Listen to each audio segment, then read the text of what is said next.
Hmm. Alors bonjour tout le monde, j'espère que tout le monde va bien. Le temple est plus rempli que ce que je pensais pour un début du mois de juillet. Justement, voilà, c'est le début du mois de juillet, c'est l'été, c'est le début des vacances ou la fin pour certains peut-être, enfin, voilà, pour beaucoup d'entre nous.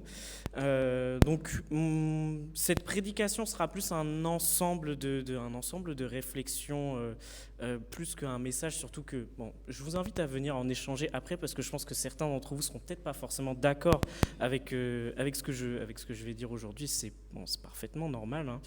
On peut avoir des idées, enfin, des prises de position qui sont parfaitement différentes. J'ai eu l'idée de cette prédication, donc c'était par rapport à... Bon, il faut que j'arrête d'appuyer là-dessus, parce que voilà. Hop. Mais surtout, faut que je touche pas à ça, parce que sinon, voilà. Que je vais rester comme ça. Donc j'ai eu en fait l'idée de cette prédication, c'était suite à... donc c'était un fait divers de politique, c'est l'interdiction de l'avortement aux États-Unis. Donc la réflexion que moi j'ai à chaque fois quand quelque chose comme ça se passe, en fait, quand un événement politique survient sous l'influence d'une croyance, j'ai toujours cette réflexion qui est une réflexion qui est vraiment de longue date, qui est comment on se positionne dans le monde en tant que chrétien vis-à-vis vis-à-vis de la politique, vis-à-vis du politique de manière générale et vis-à-vis du monde de manière générale. De manière théorique, la réponse, elle est assez simple, mais la réponse pratique est beaucoup plus compliquée. C'est-à-dire que on connaît ce verset qui est dans les 3 évangiles synoptiques, qui est « Rendez à César ce qui est à César et rendez à Dieu ce qui est à Dieu », qui a permis à saint Thomas d'Aquin de théoriser la différence entre la cité céleste et la cité terrestre.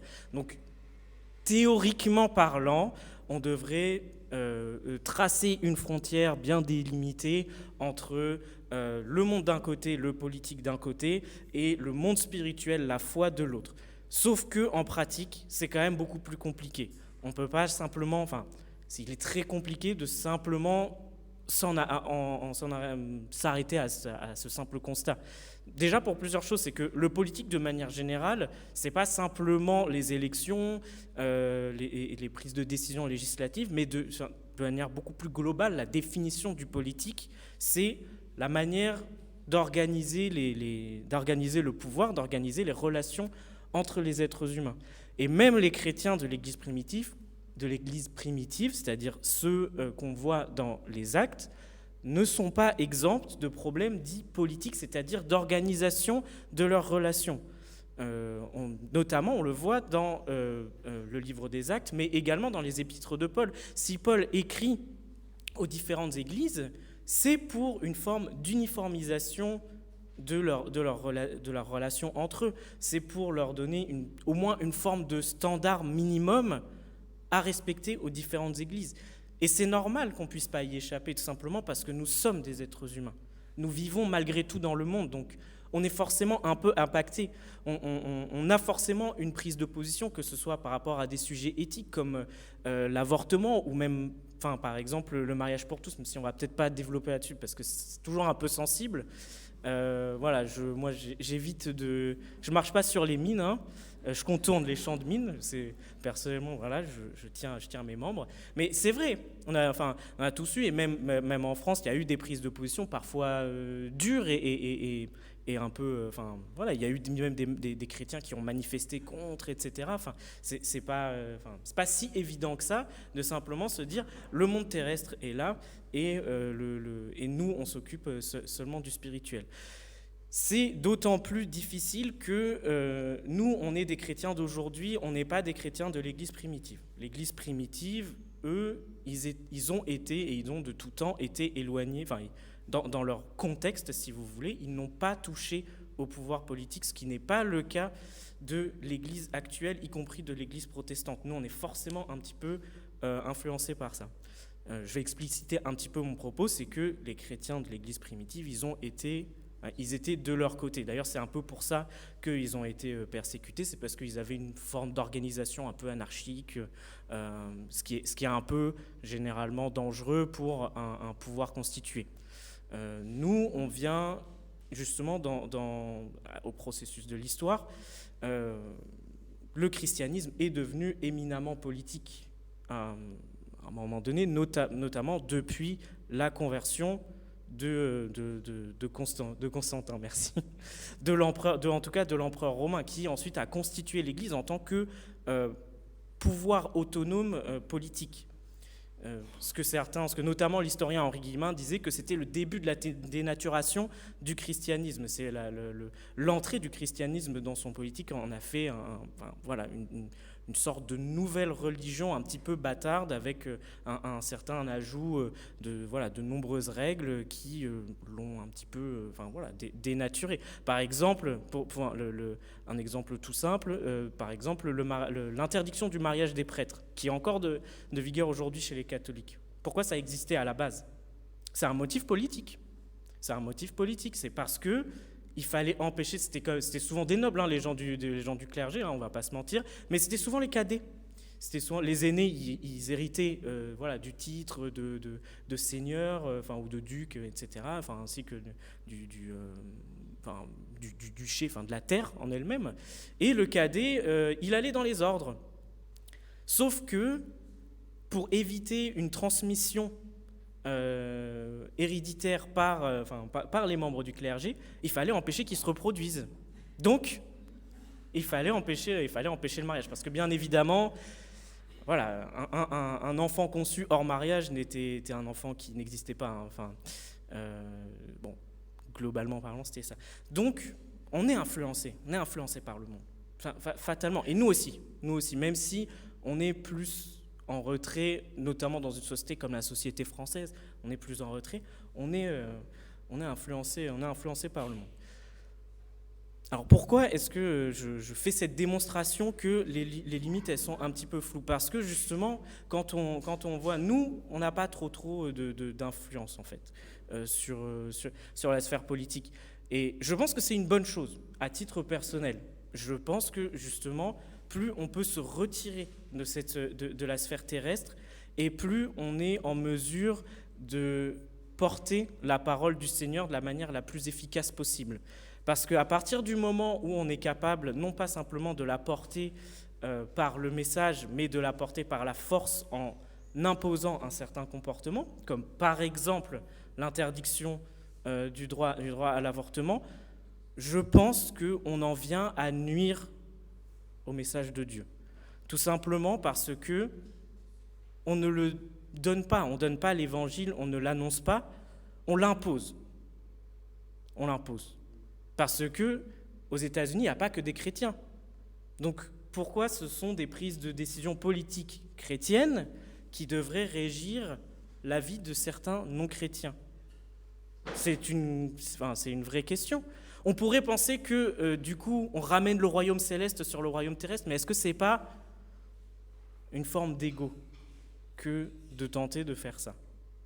Et parce que moi, je pense que Christ ne s'impose pas à nous, il nous propose le chemin. Il nous propose de le rejoindre, mais il ne s'impose pas à nous. Et pour ça, en fait, je vais lire le passage dans Luc qui est le... Donc, c'était au moment où Christ a été crucifié et il est ressuscité, mais les disciples ne le savaient pas encore, ils le rencontrent à Emmaüs. Alors, il faut que je retrouve la page, c'est dans Luc 24, je l'avais marqué tout à l'heure, là, voilà. Donc c'est dans Luc 24, donc en fait, les disciples sont en plein désarroi suite à la disparition de leur maître, et ils rencontrent sur le chemin du retour de Emmaüs, donc ils retournent à Jérusalem, ils rencontrent un voyageur, ils ne savent pas qui c'est, et le voyageur leur demande « mais pourquoi est-ce que vous êtes comme ça ?» Parce que c'est un peu long, je ne vais pas tout lire, même si c'est un très très beau passage, donc c'est Luc 24, versets 13 à 35, environ en tout cas sur l'apparition. Je vais pas tout lire parce que c'est 11, c'est assez long, donc je la raconte simplement avec un talent de conteur hors pair. Mais il le rencontre et le voyageur lui dit « pourquoi vous êtes en plein désarroi comme ça, qu'est-ce qui se passe ? Vous tirez de sacrées tronches ?» Il lui dit « mais t'es pas au courant ? T'es bien le seul à pas être au courant, notre Seigneur a été le Christ a été crucifié, quoi.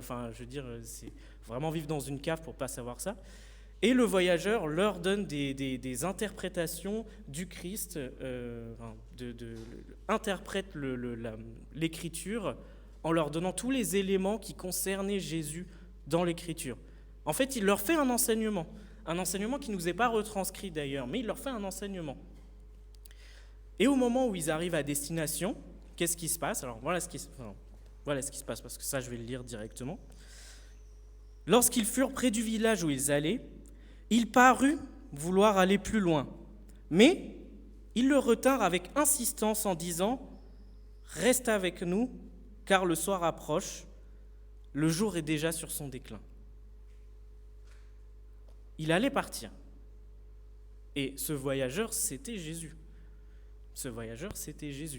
Mais, il ne faut absolument pas que je touche à ça, décidément, mais il allait partir. Le Christ allait s'en aller s'il ne l'avait pas retenu. Alors, bon, je vais donner quand même le crédit de cette interprétation. Donc, c'est mon cher ami Nathan Wamba, qui est catholique, qui est venu plusieurs fois, peut-être certains d'entre vous le connaissent, qui m'a fait remarquer ça, mais c'est quand même quelque chose auquel je pense assez régulièrement, c'est que Jésus ne s'est pas imposé à ses disciples. Pourtant, c'était ses disciples quand même à la base, c'est pas n'importe qui. Il ne s'est pas imposé à ses disciples. Nous, vouloir imposer la parole du Christ à d'autres, ce serait comme si, là, dans ce passage, en fait, plutôt que de vouloir passer plus loin, sans rien dire, il passe en premier, il ouvre la porte, il se serre dans le frigo. Moi, ils n'avaient pas de frigo, mais, enfin, vous voyez, et puis il s'installe, voilà, tranquille, sans qu'ils aient rien demandé. Ce serait exactement pareil. Est-ce que ce serait un comportement est-ce que ce serait un mode d'opération qu'on pourrait voir Jésus faire? Absolument pas. Comment est-ce qu'on peut porter la parole du Christ si on l'impose dans la vie de personnes qui ne sont pas croyantes à la base? À mon sens, c'est une erreur. À mon sens, c'est une erreur. Et je pense que ce n'est pas la parole de Dieu qu'on défend en faisant ça, en disant « oui, mais il ne faut pas faire ça ». D'accord, mais on peut ne pas être d'accord, mais on n'a pas à se mêler de ces affaires-là. Effectivement, on peut être d'accord ou pas avec ce que le monde fait. Enfin, c'est normal qu'on ait des opinions, mais on n'a pas à se mêler à ça, ou en tout cas à l'imposer à d'autres, parce que ça ne mènera que une vision du Christ qui est celle d'un Christ conquérant. Or, le Christ n'était pas un conquérant. Il est mort sur une croix parce qu'il n'était pas un conquérant. Christ n'est pas un conquérant. Pourquoi est-ce que nous, on devrait être des conquérants si le Christ n'était pas un conquérant? Il y a un problème si c'est ça. Et ça veut dire dans ce cas que ce n'est pas le Christ qu'on défend, mais c'est nous. C'est nos visions, notre vision de la Bible que nous avons. Notre vision de la loi telle que on pense le faire. C'est une question d'ego. Et si on défend notre ego, on ne défend pas le Christ. On se défend nous-mêmes. Parce que le Christ n'a pas besoin de nous pour être défendu. Dans les faits, je vois pas mal de gens qui, parfois, s'offusquent de certains blasphèmes. J'ai déjà vu, il y a certaines affaires judiciaires où il y avait une pièce de théâtre qui était insultante envers le Christ, et des chrétiens se pointent dans la salle de théâtre et se mettent sur la scène et se mettent à prier à haute voix. Mais est-ce que réellement c'est le Christ que vous défendez en faisant ça, ou est-ce que c'est vous que vous défendez votre honneur d'humain, votre ego d'humain? C'est pas facile de voir un blasphème et c'est agaçant, c'est énervant, et donc c'est la conséquence en fait de ce que je disais avant, c'est que si le Christ n'a pas besoin d'être défendu, c'est parce qu'il est déjà vainqueur. La victoire appartient d'ores et déjà au Christ. En fait, et pour nous c'est difficile parce qu'on vit encore ici. On a l'impression qu'on est en pleine lutte, mais le Christ a déjà vaincu.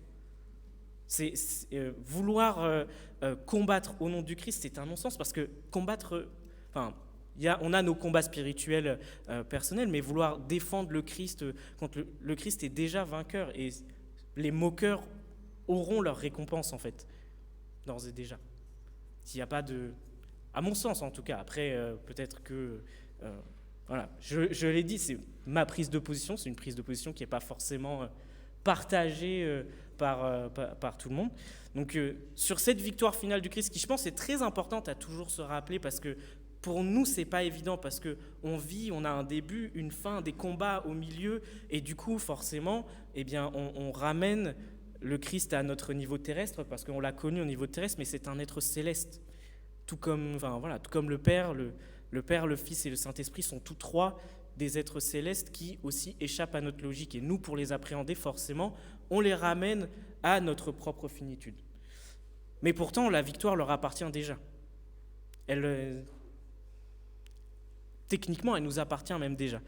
Et donc, pour finir là-dessus, sur cette idée de la victoire finale, je voulais lire 1 Jean 5 sur le fait qu'il y a déjà eu, la victoire est déjà arrivée.